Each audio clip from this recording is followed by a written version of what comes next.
बिस्मिल्लाहिर्रहमानिर्रहीम। जी बच्चों, मन के सच्चों, कैसे हैं आप लोग? जैसे भी हैं बहुत अच्छी बात है बेटे। सेकेंड ईयर केमिस्ट्री का चैप्टर 7 आज हम स्टार्ट करने जा रहे हैं और ये आपकी बुक का सबसे इम्पोर्टेंट पोर्शन स्टार्ट होने जा रहा है।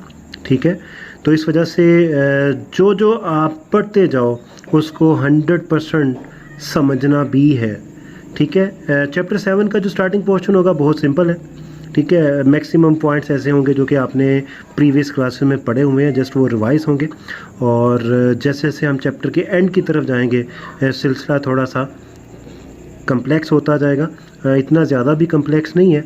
ठीक है, तो चैप्टर 7 आपके पास असल में स्टार्ट है ऑर्गेनिक केमिस्ट्री का। ऑर्गेनिक केमिस्ट्री क्या है, ऑर्गेनिक कंपाउंड्स क्या है, इसको हम इसी चैप्टर के बिल्कुल स्टार्ट में देखने वाले हैं। The title is fundamental principle of organic chemistry. देखिए, आपने फर्स्ट ईयर में बेसिक कंसेप्ट लिया था। बेसिक कंसेप्ट में आपने मोल का वर्ड पढ़ा और मोल के कंसेप्ट को समझा। आपने मोल के साथ एवोगैड्रोस कंसेप्ट भी लिया। ठीक है, तो ये आपके पास वो बेसिक कंसेप्ट थे जिन पे सारी की सारी जो केमिस्ट्री है, ठीक है, वो स्टैंड करती है। ठीक है, the biggest concept of chemistry मैं आपको बार बार बताता हूँ, हर स्टूडेंट को बताता हूँ, the biggest concept of chemistry is mole plus Avogadro's concept. ठीक है, तो इसी तरह जो आपके पास ऑर्गेनिक केमिस्ट्री है उसके भी कुछ फंडामेंटल प्रिंसिपल्स हैं। ठीक है, जिनको समझना हमारे लिए सबसे ज़रूरी है और उसके बाद फिर हम डिफरेंट कंपाउंड्स को लेकर उनकी केमिस्ट्री को ऑब्जर्व करेंगे। ठीक है, तो चलते हैं जी अपने चैप्टर की तरफ। फर्स्ट ऑफ ऑल आपको पता होना चाहिए कि इस चैप्टर में से कितने एमसीक्यू आने हैं, कितने शॉर्ट क्वेश्चन आने हैं, कितने लॉन्ग क्वेश्चन आने हैं और इसका पेयर किसके साथ होगा। तो फर्स्ट ऑफ ऑल इस चैप्टर में से जस्ट आपको एक एमसीक्यू आएगा, एक आपको शॉर्ट क्वेश्चन आएगा according to last year pairing scheme. ठीक है, और लॉन्ग क्वेश्चन आपको एक पूछा जाएगा। अब ये जो लॉन्ग क्वेश्चन पूछा जाएगा इसका जो पेयर बनेगा वो चैप्टर 12 के साथ बनेगा। ठीक है, लेकिन 2021 में आपके पास इसमें से लॉन्ग क्वेश्चन तो लाजमी आएगा। अब इसका जो पेयर बनेगा वो 8 to 12 किसी भी चैप्टर के साथ बन सकता है। ठीक है, लास्ट ईयर तो 12 के साथ है और हो सकता है कि ये पेयरिंग स्कीम चेंज ना हो क्योंकि आपके एग्ज़ाम नहीं हुए। ठीक है, सेकेंड ईयर के भी नहीं हुए, तो इस वजह से पेयरिंग स्कीम हो सकता है सेम रहे। अगर चेंज होगी भी तो जनवरी में आपको जो है वो बता दिया जाएगा कि चेंज हो चुकी है। लेकिन अगर चेंज होती भी है तो 8 हो सकता है, 9 हो सकता है, 10 हो सकता है, 11 हो सकता है, 12 हो सकता है इसके साथ, लेकिन होंगे इन्हीं चैप्टर में से कोई एक चैप्टर। ठीक है, तो ये बेटे आपके पास अगर हम नंबर देखते हैं तो 1 नंबर यहाँ से, 2 नंबर यहाँ से, 4 मार्क्स यहाँ से, तो टोटल 7 मार्क का जो पेपर है वो आपको इस चैप्टर में से आएगा। ठीक है, और चलते हैं चैप्टर को स्टार्ट करते हैं जी। तो फर्स्ट ऑफ ऑल आपके पास जो फर्स्ट डेफिनेशन आ रही है डेट इज़ केमिकल कंपाउंड, क्योंकि हमने जो है वो मूव करना है किसकी तरफ, ऑर्गेनिक केमिस्ट्री की तरफ। ठीक है, तो इसका जो रास्ता है, ये जो मंजिल है डिफरेंट स्टेप से होकर गुजरेगी और एट द एंड हम आज ऑर्गेनिक केमिस्ट्री को डिफ़ाइन कर लेंगे। तो first of all what is chemical compound. तो केमिकल कंपाउंड की डेफिनेशन बेटे आप कर सकते हैं कुछ इस तरह, a substance which is formed by chemical union of 2 or more than 2 elements. ठीक है, 2 or more than 2 elements with fixed proportion by weight. जैसे फॉर एग्जांपल आपके पास है जी H2O, ये आपके पास कंपाउंड है। ठीक है, अब इस कंपाउंड में आपके पास जो हाइड्रोजन का वेट परसेंटेज है, ठीक है, वेट आपके पास कितना होगा 2, ऑक्सीजन का कितना होगा 16, टोटल कितना होगा 18। तो आउट ऑफ 8 आपके पास फिक्स रेशो किसकी है, ऑक्सीजन की, और फिक्स रेशो ही हाइड्रोजन की है। ठीक है, इसका मतलब कि ये आपके पास जो वेट है ये चेंज नहीं होगा, ये हमेशा फिक्स प्रोपोर्शन में किसी कंपाउंड में हर एलिमेंट अपना वेट शो करेगा। तो ऐसे आपके पास जो कोई भी ऐसा सब्सटेंस अगर होगा तो वो आपके पास होगा कंपाउंड। ठीक है, तो ये आपके पास केमिकल कंपाउंड क्यों है, क्योंकि ये केमिकल यूनियन के बाद आपको मिल रहा है, केमिकल कम्बिनेशन हो रहा है। ठीक है, बिटवीन एलिमेंट आपके पास कोवलेंट बॉन्ड बन रहे हैं, आयनिक बॉन्ड बन सकते हैं, कोऑर्डिनेट कोवलेंट बॉन्ड बन सकते हैं। ठीक है, जो आपके पास केमिकल चेंज जहाँ पे होगा और उस चेंज के रिज़ल्ट में अगर कोई आपके पास कंपाउंड बन रहा है तो वो आपके पास होगा केमिकल कंपाउंड। ठीक हो गया। तो इसकी डेफिनेशन के बाद आपके पास इसकी टाइप्स आ जाएंगी। टाइप्स बेटे हमारे पास इसकी हैं 2। First one is the organic compound, second one आपके पास होगा इनऑर्गेनिक। क्योंकि हमने ऑर्गेनिक की तरफ मूव करना है तो हम ऑर्गेनिक को ही आगे लेकर जाएंगे। इनऑर्गेनिक के फर्स्ट 2 चैप्टर आप पढ़ चुके हैं, एग्जाम्पल अभी आपको वो पॉइंट क्लियर कर देती हैं। तो टाइप्स आपके पास हैं 2, लेकिन अभी जो हम इसको डिफ़ाइन करने वाले हैं, इन टाइप्स को डिफ़ाइन करने वाले हैं, ये आपके पास ओल्ड कंसेप्ट होगा। कितना ओल्ड होगा जी? ऑलमोस्ट 200 ईयर्स ओल्ड कंसेप्ट होगा। ठीक है, जो साइंटिस्ट आज से 200 साल पहले सोचते थे उनकी सोच के मुताबिक हमारे पास जो ऑर्गेनिक और इनऑर्गेनिक कंपाउंड्स हैं उनको आप डिफ़ाइन कर सकते हैं कुछ इस तरह। First of all organic compounds obtained from living things, plants और एनिमल्स। आप किसी भी लिविंग ऑब्जेक्ट से, प्लांट से या एनिमल से कोई चीज़ गेन कर रहे हैं तो वो कंपाउंड आपके पास ऑर्गेनिक होगा। ठीक है, जैसे आपके पास फॉर एग्ज़ाम्पल फ्रूट्स हैं, आपके पास जो है वो कार्बोहाइड्रेट्स हैं, आपके पास ऑयल्स हैं, जो भी आपके पास लिविंग ऑब्जेक्ट से कंपाउंड गेन हो रहे हैं वो सारे के सारे आपके पास कौन से हैं? ऑर्गेनिक। ये कंसेप्ट आज से 200 साल पहले था। ठीक है, compound obtained from living things. और इसके बिल्कुल ऑपोजिट जो कंसेप्ट था वो ये था, compounds obtained from non living और मिनरल सोर्सेज। मीन्स आप अर्थ क्रस्ट से उसको गेन कर रहे हो। फॉर एग्जांपल आपके पास NaCl है, आपने अभी फार्मूलाज इतने ज़्यादा याद किए, इतनी ज़्यादा आपने मेहनत की। ठीक है, उनमें से कोई फार्मूला आप यूज़ कर लें। नेट्रॉन है, ट्रोना है, जिसको देख के आप डर जाते हैं। नेट्रॉन, ट्रोना, कोई भी मिनरल्स आपके पास, जितने भी मिनरल आपके पास हैं, क्योंकि वो नॉन लिविंग ओरिजिन से जो है वो गेन हो रहे हैं, तो इस वजह से आपके पास ऐसे कंपाउंड कौन से होंगे? इनऑर्गेनिक। ठीक है, इनऑर्गेनिक, ऑर्गेनिक, इनऑर्गेनिक। ठीक हो गया। तो बेटा इसी कंसेप्ट को लेकर जो साइंटिस्ट थे वो हाथ के ऊपर हाथ रख के बैठ गए और बेचारों ने बड़ी कोशिश की कि वो किसी ऑर्गेनिक कंपाउंड को किसी नॉन लिविंग ऑब्जेक्ट से गेन करें, लेकिन कामयाब नहीं हुए। ठीक है, और यही सोचकर हमारे पास जो नेक्स्ट पॉइंट है वो उन्होंने डेवलप कर दिया, that is the vital force theory. ठीक है, अब ये वाइटल फोर्स थ्योरी क्या है और इसका जो बैकग्राउंड है वो क्या था, वो तो आपके सामने आ गया ना, कि आपके पास जो ऑर्गेनिक कंपाउंड है वो हमेशा लिविंग ऑब्जेक्ट से गेन होंगे। ठीक है, और साइंटिस्ट की जो कोशिश थी इनको गेन करने की फ्रॉम नॉन लिविंग, वो भी कामयाब ना हो पाए, जिसकी वजह से वाइटल फोर्स थ्योरी एक सियाने साइंटिस्ट ने, ठीक है, ये डेवलप कर दी, ये सोच के कि अब हमारे बस में तो कुछ नहीं है, इनको बनाना हमारे लिए पॉसिबल नहीं है, तो इस वजह से चलो मैं अपनी कोई सोच छोड़ता हूँ मार्केट में। और उसने वो जो सोच छोड़ी जिस साइंटिस्ट ने, उसका नाम भी बताया जाएगा। वाइटल फोर्स थ्योरी के नाम से इसने जी जो एक सोच डेवलप की वो क्या थी, देखते हैं वाइटल फोर्स थ्योरी में। ओके जी, वाइटल फोर्स थ्योरी आपके पास जो इंट्रोड्यूस करवाई थी वो जे बर्जेलियस ने करवाई थी 1815 में। ओके जी, ये आपके पास जे बर्जेलियस की पिक्चर है और पिक्चर ही आपको बता रही है कि ये जैसे मीसना टाइप नहीं होता, तो डेफिनेटली साइंटिस्ट थोड़े से जो होते हैं उनमें कोई एक साइंटिस्ट सियाना होता है, तो ये भी साइंटिस्ट बड़ा सियाना था। इसने जब देखा कि फ़लाँ साइंटिस्ट फ़ेल हो गया, फ़लाँ साइंटिस्ट फ़ेल हो गया, अब हमारे बस में ये बात नहीं रही, तो इस वजह से ये जो पॉइंट है सिंपल भी है, लोगों के सामने रखा जाए, ठीक है, थोड़ा सा मॉडिफाई करके। ठीक है, तो वाइटल का मतलब होता है इसेंशियल।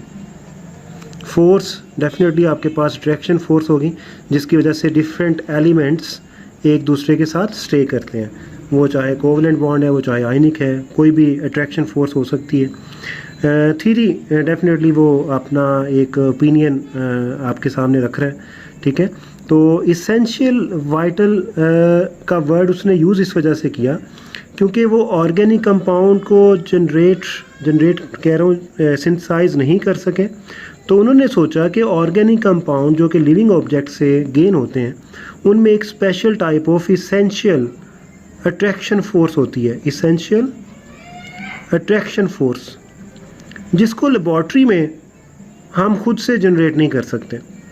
ठीक है, आपके पास एक इसेंशियल फोर्स होती है जिसको हम लेबॉर्ट्री में खुद से जनरेट नहीं कर सकते, ये जस्ट लिविंग ऑब्जेक्ट ही जनरेट कर सकते हैं।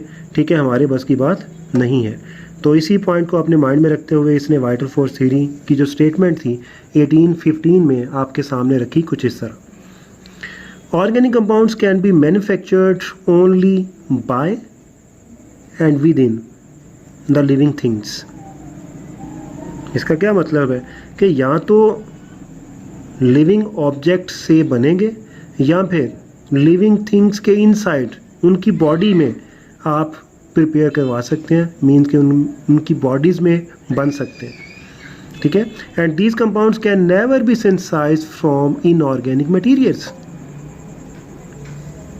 इसका मतलब कि नॉन लिविंग ऑब्जेक्ट आप कोई भी ले आओ, उससे आप कभी भी कोई ऑर्गेनिक कंपाउंड जो कि हमें लिविंग ऑब्जेक्ट्स प्रोवाइड कर रहे हैं वो आप प्रिपेयर नहीं कर सकते। ये थी वाइटल फोर्स थ्योरी, और इसके पीछे जो उसकी लॉजिक थी वो था ये वर्ड, वाइटल का वर्ड, इसेंशियल फोर्स।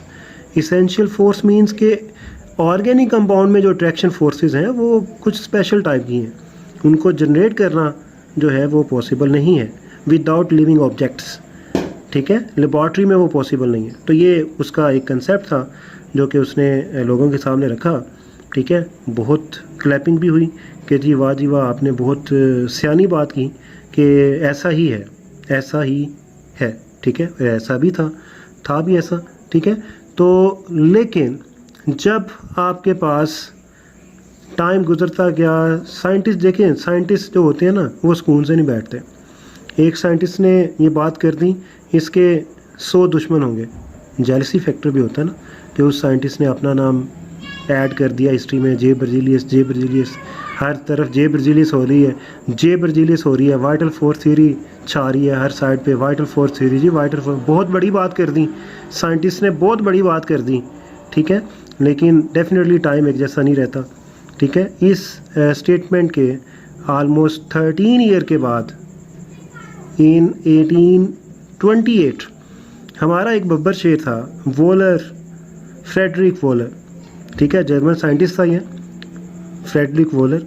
इसने आके इस कंसेप्ट को रिजेक्ट कर दिया। इसने कहा जी बर्जीलियस साहिब अब नहीं, आपने जितनी वाह करवानी थी करवा ली, अब मेरी बारी है। ये जी आपके पास हैं जी वोलर साहिब, और ये बड़े प्यार से कह रहे हैं जे बर्जीलियस को हो नरामी।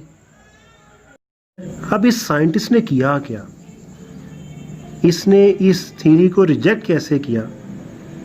डेफिनेटली अगर इसने रिजेक्ट किया तो इसके पास प्रूफ होना चाहिए ना। तो इसका बहुत सिंपल सा प्रूफ था, और बहुत सिंपल सा आपके पास एक केमिकल रिएक्शन है। इस साइंटिस्ट ने फर्स्ट टाइम एक नॉन लिविंग ओरिजिन से, नॉन लिविंग ऑब्जेक्ट से एक ऑर्गेनिक कंपाउंड गेन किया, जो कि एक बहुत बड़ी अचीवमेंट थी। इसी वजह से इसको मैं ऑर्गेनिक का बब्बर शेर कहता हूँ, बब्बर शेर। इनऑर्गेनिक का बब्बर शेर है मोज़ले, क्योंकि उसने एटॉमिक नंबर को डिस्कवर किया, उसने एटॉमिक नंबर को इंट्रोड्यूस करवाया। ठीक है, और ऑर्गेनिक केमिस्ट्री का जो बब्बर शेर है वो है वोलर। ठीक है, अब इस वोलर साइंटिस्ट ने किया क्या जी, इसने यूरिया को गेन किया। अब यूरिया जो है वो ऑर्गेनिक कंपाउंड है, और यूरिन ऑफ मैमल्स में इसकी जो प्रेजेंस है वो होती है। यूरिन में सिंपल आपके पास यूरिया अपनी प्रेजेंस शो करता है यूरिक एसिड की फॉर्म में। ठीक है, अच्छा जी, ये आपके पास एक ऑर्गेनिक कंपाउंड है, डेफिनेटली लिविंग ऑब्जेक्ट से आप गेन कर रहे हो या लिविंग ऑब्जेक्ट में बन रहा है। ठीक है, तो इस कंपाउंड को उसने गेन किया फ्रॉम अमोनियम साइनेट, जो कि एक मिनरल ओरिजिन रख रहा है, एक इनऑर्गेनिक कंपाउंड है। और किया उसने सिंपल क्या, उसने सिंपल हीट किया। ठीक है, अमोनियम साइनेट को NH4 that is ammonium CNO cyanate, ठीक है, मेक्स NH2 विद CO, ठीक है, विद NH2, ये NH2 है, NH2 डेट इज यूरिया, ये आपके पास यूरिया। ठीक है, एक इनऑर्गेनिक कंपाउंड से उसने एक ऑर्गेनिक कंपाउंड गेन किया लेबॉर्ट्री में without using any living object, तहलका, climax in the history of chemistry, ये क्लाइमैक्स था, ये क्लाइमैक्स था। इस साइंटिस्ट ने इस थ्योरी को रिजेक्ट करवा दिया, मानना पड़ेगा। आप देखिए आपके सामने रिएक्शन हो रहा है, आप इसको चेक कीजिए। आप एक ऑर्गेनिक कंपाउंड को गेन कर रहे हो एक इनऑर्गेनिक कंपाउंड से, लेबॉर्ट्री में किसी लिविंग ऑब्जेक्ट की इन्वॉल्वमेंट नहीं है कि आप किसी लिविंग ऑब्जेक्ट की बॉडी में ये रिएक्शन करवा रहे हैं, नहीं, ये लेबॉर्ट्री में रिएक्शन हो रहा है, ठीक है। तो इसका मतलब वाइटल फोर्स थ्योरी रिजेक्ट होगी। और इसी के बारे में आपको शॉर्ट क्वेश्चन पूछा जा सकता है, what is the importance of volar work, आपके पास इसकी इम्पोर्टेंस क्या है। तो फर्स्ट ऑफ ऑल तो आपने बताना जी इसका वर्क क्या है। वर्क तो आपने देख लिया कि जी वर्क तो इसने तहलका मचा दिया, ठीक है, एक हिस्ट्री कायम कर दी।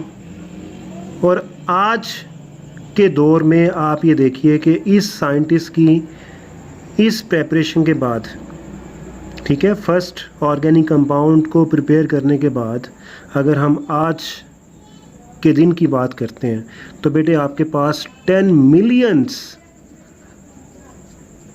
मिलियंस कंपाउंड हैं, ऑर्गेनिक कंपाउंड ऐसे हैं जो हम खुद बना चुके हैं, खुद बना चुके हैं। 10 मिलियन, 1 मिलियन में कितना होता है? 10 लाख, 10 मिलियन में 1 करोड़ ऑर्गेनिक कंपाउंड ऐसे हैं जो आज की डेट तक हम लैब में बना चुके हैं, लैब में आप बना चुके हो। ये वजह थी जिस वजह से इसको मैं बब्बर शेर कह रहा था, क्योंकि अगर ये ना होता तो फिर आपके पास जो ऑर्गेनिक वर्ड है जिसमें आप अपनी ज़िंदगी गुजार रहे हो, आपकी एक एक चीज़ जो आप यूज़ करते हैं वो ऑर्गेनिक से लिंक करती है। जब हम इसकी इंपॉर्टेंस देखेंगे, सबसे इम्पोर्टेंट पॉइंट मैं आपको बता देता हूँ, आप जो कॉस्मेटिक्स यूज़ करती हैं, कॉस्मेटिक्स, ऐसा तो नहीं ना पॉसिबल कि आप में से कोई भी कॉस्मेटिक यूज़ ना कर। चलें, फेयर एंड लवली तो सारे यूज़ करते होंगे नो नो नो नो, ठीक है, वो भी कॉस्मेटिक है, ठीक है, वो भी आपके पास ऑर्गेनिक कंपाउंड की बदौलत है। तो सोचिए ज़रा, ये अगर बब्बर शेर ना होता तो फिर क्या होता? कुछ भी ना होता, ठीक है, मुंह पे लगाने के लिए। तो since the synthesis of urea millions of organic compounds have been prepared, तो वो मैंने बता दिया, ऑलमोस्ट 10 मिलियन कंपाउंड हम प्रिपेयर कर चुके हैं। ये वो कंपाउंड नहीं है कार्बोहाइड्रेट, प्रोटीन्स, वाइटामिन्स, नो, ये आपके पास ऐसे कंपाउंड हैं जो हमने प्रिपेयर किए हैं without any living object, lab में प्रिपेयर किए हैं। 1828 में फर्स्ट कंपाउंड बना, दैट इज़ यूरिया, ठीक है। उसके बाद सेकंड कंपाउंड 1845 में बना, 45 में, और सेकंड कंपाउंड आपके पास था एस्टिक एसिड था। अब देख लें कितना टाइम लग गया सेकंड कंपाउंड को बनाते, ठीक है। लेकिन आज के दौर में देखिए 10 मिलियन कंपाउंड पर डे आपके पास जो है वो हंड्रेड्स ऑफ कंपाउंड की प्रेपरेशन हो रही है पर डे, ठीक है। कल जब आप ये जो है वो लेक्चर क्लोज़ करेंगे, ठीक है, या फिर लेक्चर आप कंप्लीट करेंगे, ठीक है, तो हो सकता है 400-500 कंपाउंड और इंक्रीज़ हो गया हो। तो ये इस स्पीड से हम जा रहे हैं ऑर्गेनिक केमिस्ट्री में। आपके पास जो सबसे बेसिक ब्रांच है केमिस्ट्री की वो ऑर्गेनिक केमिस्ट्री है। सबसे ज़्यादा जो रिसर्च हो रही है केमिस्ट्री को लेकर वो ऑर्गेनिक केमिस्ट्री में हो रही है, क्योंकि यहाँ पे हमारे पास चांसेस बहुत ज़्यादा है न्यू कंपाउंड की मैन्युफैक्चरिंग के लिए, ठीक है। मेडिसिन आपकी, कॉस्मेटिक आपकी, पेंट्स, जो भी आप मार्केट में प्लास्टिक ले लो, रबड़ ले लो, सब कुछ आपके पास ऑर्गेनिक है। तो ये आपके पास वोलर वर्क की इम्पोर्टेंस है कि अगर ये ना होता तो फिर अब आपको अंदाज़ा हो रहा होगा कि फिर क्या क्या ना होता, ठीक है। तो यहाँ तक रखिए vital force theory, the importance of volar work, ठीक है। अब चलते हैं नेक्स्ट। ओके जी, वाइटल फोर्स थ्योरी तो होगी रिजेक्ट, ये तो जो है वो वोलर वर्क ने इसको ख़त्म कर दिया। लेकिन यहाँ पे एक प्रॉब्लम बन गई। प्रॉब्लम ये बनी कि अगर ये थ्योरी गलत है, जिसको आप गलत कर चुके हो कि ये जी अब हम इसको एक्सेप्ट नहीं कर सकते, इसकी जो हिस्ट्री थी वो ख़त्म होगी, ठीक है, एक कंसेप्ट आया, साइंटिस्ट ने अपनी स्टेटमेंट दी, लेकिन वो गलत प्रूव होगी। अच्छा जी, लेकिन अगर ये गलत है तो फिर जो डेफिनेशन ऑफ ऑर्गेनिक कंपाउंड है वो भी गलत है। क्या थी वो? ये थी वो, compound obtained from living things, plants, animals. तो हम तो ऑर्गेनिक कंपाउंड गेन कर चुके from inorganic object, inorganic mineral. अगर इनऑर्गेनिक मिनरल भी हमें ऑर्गेनिक दे रहा है, ऑर्गेनिक कंपाउंड दे रहा है, जो कि हमें यूरिया गेन हुआ अमोनियम सायानेट से, तो इसका मतलब ये डेफिनेशन भी गलत होगी। अब हमें एक न्यू डेफिनेशन की ज़रूरत है, ठीक है, हमें मॉडर्न डेफिनेशन की ज़रूरत है। किसकी? ऑर्गेनिक कंपाउंड की, ठीक है। तो ये तो ओल्ड कंसेप्ट था, ख़त्म हो गया, ठीक है, हिस्ट्री में खो गया। अब हम जा रहे हैं अपने मॉडर्न कंसेप्ट की तरफ, modern definition of organic compound की तरफ। ओके बेटे, modern definition of organic chemistry की तरफ हम मूव करेंगे, लेकिन उससे पहले हम डिफ़ाइन करेंगे ऑर्गेनिक कंपाउंड की मॉडर्न डेफिनेशन, ठीक है। जैसा कि आप जानते हैं कि अब हम ऑर्गेनिक कंपाउंड को नॉन लिविंग से गेन कर सकते हैं, कर रहे हैं, ठीक है। मिलियंस ऑफ कंपाउंड हम बना चुके हैं, तो इस वजह से जो डेफिनेशन है वो आप ओल्ड यूज़ नहीं कर सकते। तो जब हमने ऑर्गेनिक कंपाउंड की एनालिसिस की, तो हर ऑर्गेनिक कंपाउंड में कार्बन एटम जो था वो अपनी प्रेजेंस लाजमी शो करता था with different element.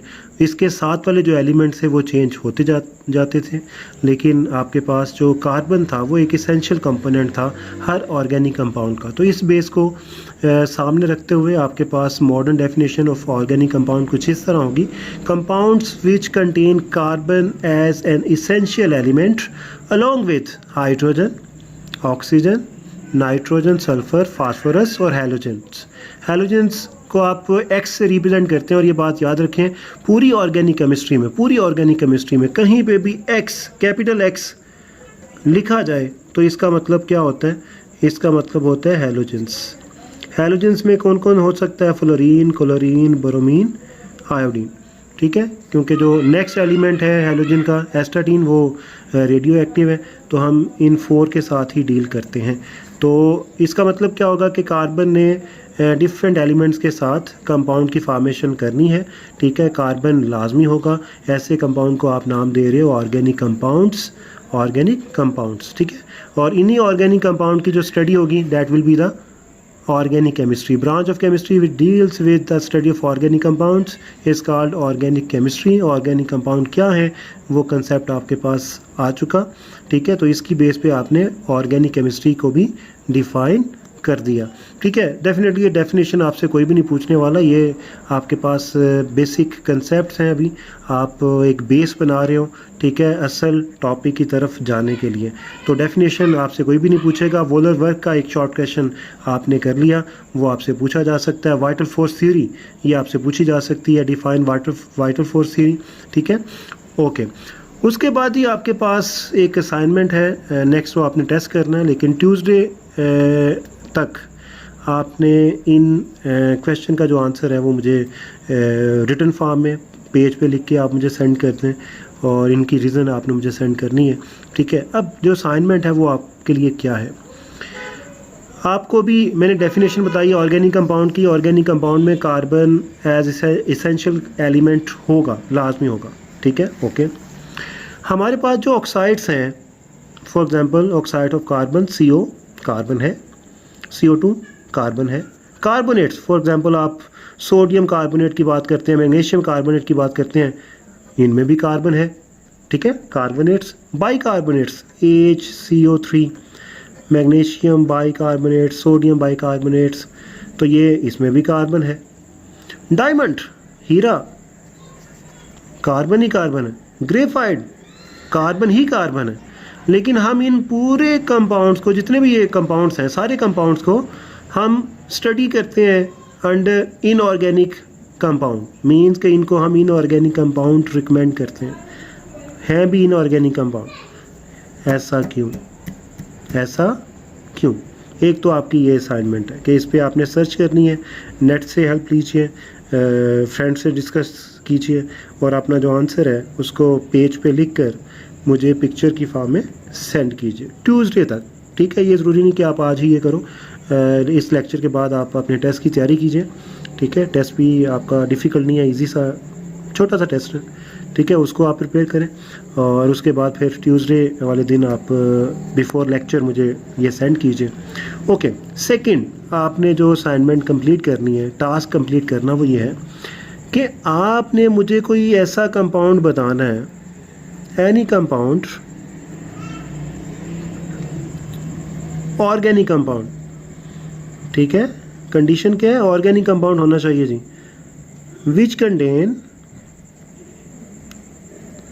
Which contains no carbon atom,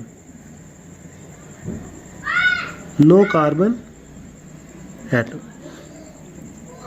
अब वही बात होगी, एकदम इन्होंने वक्त बदल दिया, जज्बात बदल दिए, जिंदगी बदल दी। ओ भाई, मारो मुझे, मारो मारो मुझे, मारो मारो। नहीं, ये मजाक हो रहा है, एक सेकंड यार, मजाक हो रहा है। नहीं ये ठीक है, क्यों? अभी आप ऊपर देख रहे हो जी, carbon as an essential component organic compound होगा, और आपको मैं पूछ रहा हूँ कि कोई ऐसा कंपाउंड आपने मुझे बताना है जो कि ऑर्गेनिक है लेकिन उसमें कार्बन नहीं है, उसमें कार्बन नहीं है। तो ये बेटे आपकी असाइनमेंट है, इसको कंप्लीट कीजिए ट्यूसडे तक, ठीक है, और अपना जो आंसर है विद रीज़न उसको लिखिए, पिक्चर बनाइए, मुझे सेंड कीजिए, मैं फिर चेक करके आपको बताऊंगा, ठीक है। तो नेक्स्ट लेक्चर में इन क्वेश्चन के जो आंसर होंगे वो रखे जाएंगे, उसके बाद फिर हम नेक्स्ट मूव करेंगे।